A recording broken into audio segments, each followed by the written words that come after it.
بسم اللہ الرحمن الرحیم۔ السلام علیکم ورحمۃ اللہ وبرکاتہ۔ ناظرین کرام، آج ہم بات کریں گے ایک ایسی نیکی کے بارے میں جو نہ صرف ہمارے مال میں برکت لاتی ہے بلکہ ہمیں مصیبتوں، بیماریوں اور بلاؤں سے بھی محفوظ رکھتی ہے۔ جی ہاں، ہم بات کر رہے ہیں صدقہ کی، جو در حقیقت ایک عظیم عبادت اور برکتوں کا خزانہ ہے۔ قرآن کریم کی روشنی میں صدقے کی کیا فضیلت ہے؟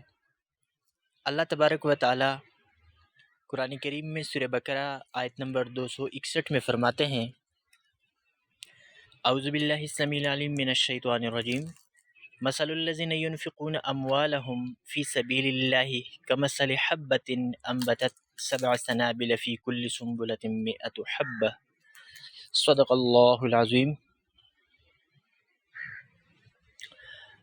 ترجمہ: جو لوگ اللہ کی راہ میں اپنے مال خرچ کرتے ہیں، ان کی مثال اس دانے کی سی ہے جس سے 7 بالیاں نکلیں اور ہر بالی میں 100 دانے ہوں۔ یہ اللہ تبارک و تعالیٰ کی راہ میں خرچ کرنے کا وہ انعام ہے جو انسان سوچ بھی نہیں سکتا۔ صدقہ مال میں کمی نہیں بلکہ برکت ہے۔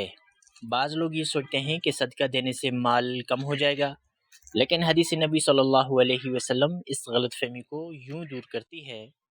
صحیح مسلم کی حدیث شریف ہے، صدقہ دینے سے مال میں ہرگز کمی نہیں آتی۔ اللہ تعالیٰ صدقہ دینے والے کے رزق میں برکت ڈالتا ہے اور ایسے راستوں سے عطا کرتا ہے جہاں سے انسان نے سوچا بھی نہیں ہوتا۔ صدقہ بلاؤں کو ٹالتا ہے۔ نبی کریم صلی اللہ علیہ وسلم نے فرمایا، سنن ابن ماجہ شریف کی روایت ہے، چھپ کر دیا گیا صدقہ رب کے غضب کو بجھا دیتا ہے اور صلہ رحمی عمر میں اضافے کا ذریعہ ہے۔ اسی طرح ایک اور حدیث میں فرمایا، طبرانی شریف کی حدیث ہے، اپنے مریضوں کا علاج صدقے کے ذریعے کرو۔ یہ حدیث شریف ہمیں یہ پیغام دیتی ہے کہ صدقہ نہ صرف روحانی برکت ہے بلکہ دنیاوی شفا کا ذریعہ بھی ہے۔ صدقہ ہر ایک پر لازم نہیں مگر سب کے لیے ہے۔ صدقہ صرف مالداروں کے لیے مخصوص نہیں، ہر مسلمان اپنی حیثیت کے مطابق صدقہ دے سکتا ہے۔ نبی کریم صلی اللہ علیہ وسلم نے فرمایا،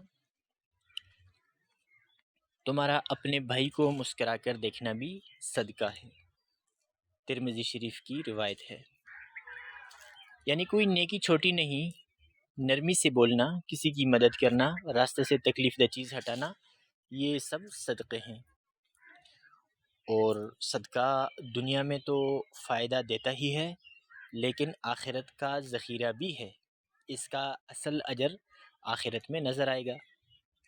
اعوذ باللہ السمیع العلیم من الشیطان الرجیم، سورہ بقرہ آیت نمبر 110، وَمَا تُقَدِّمُوا لِأَنفُسِكُم مِّن خَيْرٍ تَجِدُوهُ عِندَ اللَّهِ، جو کچھ بھی تم بھلائی کے لیے آگے بھیجو گے اللہ کے پاس اسے پاؤ گے۔ عزیز ناظرین، صدقہ صرف مال دینے کا نام نہیں، یہ دل کی سخاوت، نیت کی پاکیزگی اور اللہ جل شانہ سے محبت کا علمی اظہار ہے۔ یہ انسان کو دنیاوی مصیبتوں سے بچاتا ہے، رزق میں اضافہ کرتا ہے اور آخرت میں نجات کا ذریعہ بنتا ہے۔ آئیے آج ہی کچھ نہ کچھ اللہ جل شانہ کی راہ میں دیں، خواہ تھوڑا ہو یا زیادہ، کیونکہ سورہ نحل میں اللہ تبارک و تعالیٰ فرماتے ہیں، آیت نمبر 96، جو تمہارے پاس ہے وہ ختم ہو جائے گا اور جو اللہ تبارک و تعالیٰ کے پاس ہے وہ باقی رہے گا۔ اللہ جل شانہ ہمیں صدقہ دینے والا، سخی اور دوسروں کا خیال رکھنے والا بندہ بنائے، آمین۔ اگر آپ کو ہماری یہ ویڈیو اچھی لگی ہے اور آپ کو اس سے کچھ فائدہ حاصل ہوا ہے تو برائے مہربانی اس ویڈیو کو لائک، شیئر اور کمنٹ ضرور کیجیے۔ جزاکم اللہ خیرا فی الدارین۔ انشاءاللہ تعالی ایک نئی ویڈیو کے ساتھ آپ کی خدمت میں حاضر ہوں گے۔